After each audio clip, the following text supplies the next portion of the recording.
I was alienated as a child and as a teenager, and I want to share my story with you in order to give you an insight of what happens inside of a child's head or a teenager's head.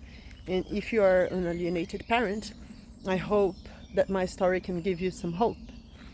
My parents separated when I was about 6 or 7 years old, and my mom had full custody basically. There was no formal agreement, it was just how it was. I would see my dad when he was available or when my mom let me. I stayed with her most of the time. She would send me to my dad sometimes when she was tired or fed up with me or when she couldn't deal with me. But within time, I saw my dad less and less. I blocked most of my childhood memories due to the traumas that I've been through. There was a lot of domestic violence going on from both sides. And yeah, so my mom was controlling, very controlling. She would dictate days and times and visits and how we could take part in family events and if we could take part in family events from my dad's side of the family.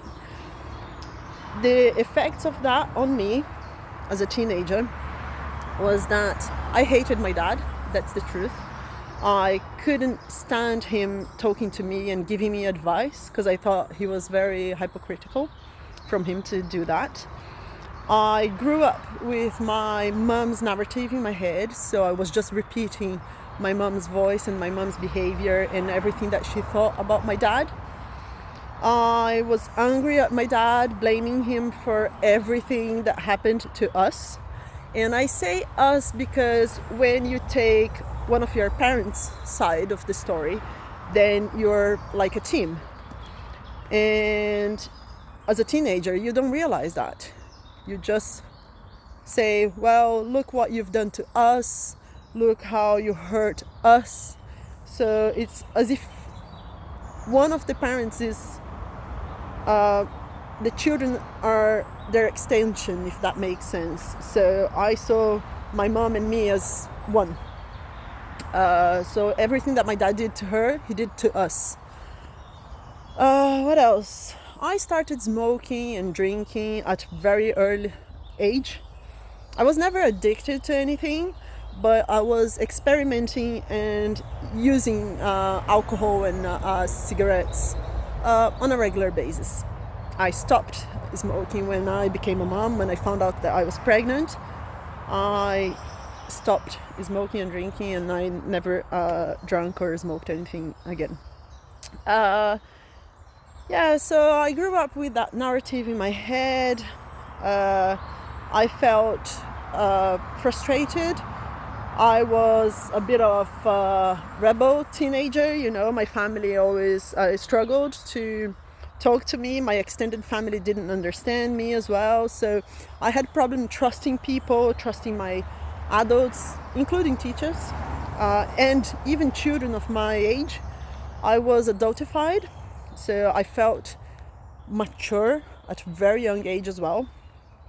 I looked older. I looked much older than I really was. And I think that's why it was so easy for me to buy alcohol and cigarettes without being questioned about my age. I took the responsibility of looking after myself and my brother, and I felt as if I was the parent. So there was a switch in the roles that we were playing, so I felt like I was responsible for my mom's happiness. I always wanted to be the perfect daughter, so I tried really hard at school, and I was always a good student, but I struggled focusing. I struggled paying attention during lessons, and I had to go home and study again and revise my notes, revise all the books, ask my friends to help me. I really struggled with some subjects, but I was good at school. I struggled with focusing. What else I can tell you? Yeah, from a teenager perspective, I think I was really, really angry at my dad. I felt disgusted when he tried to kiss me or hug me, and I I physically pushed him away every single time that he tried physical contact with me.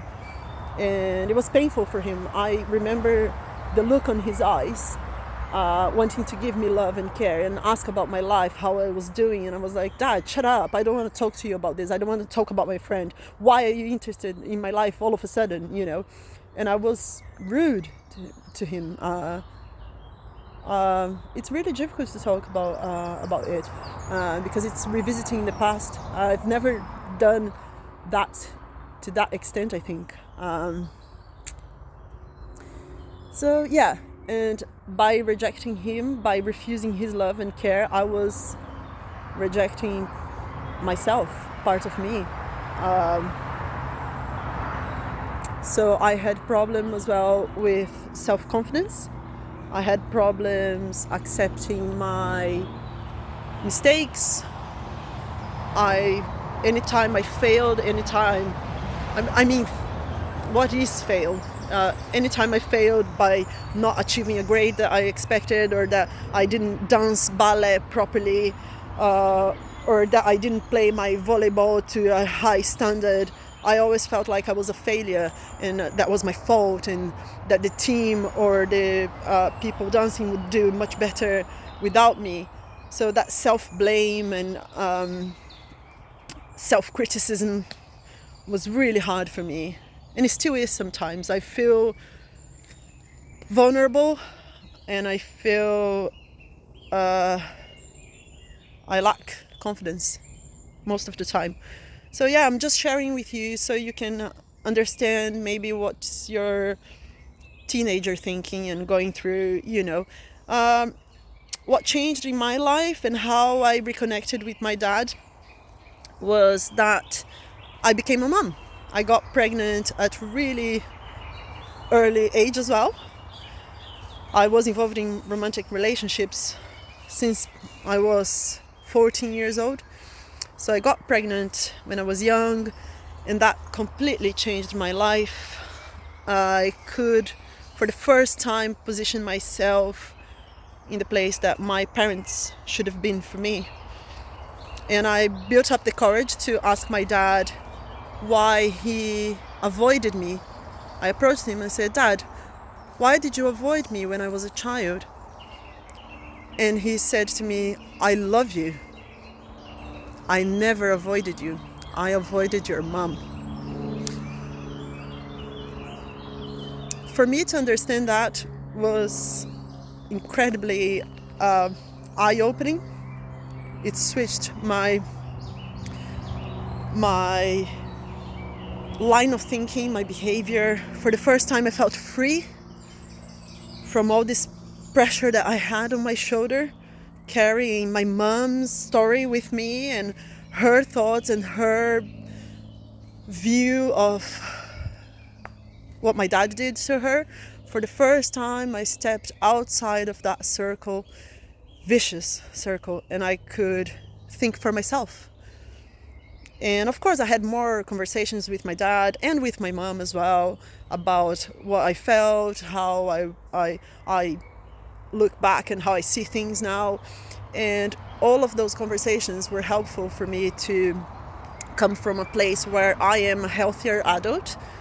I am a better person, a better mom, and I completely understand where they both came from.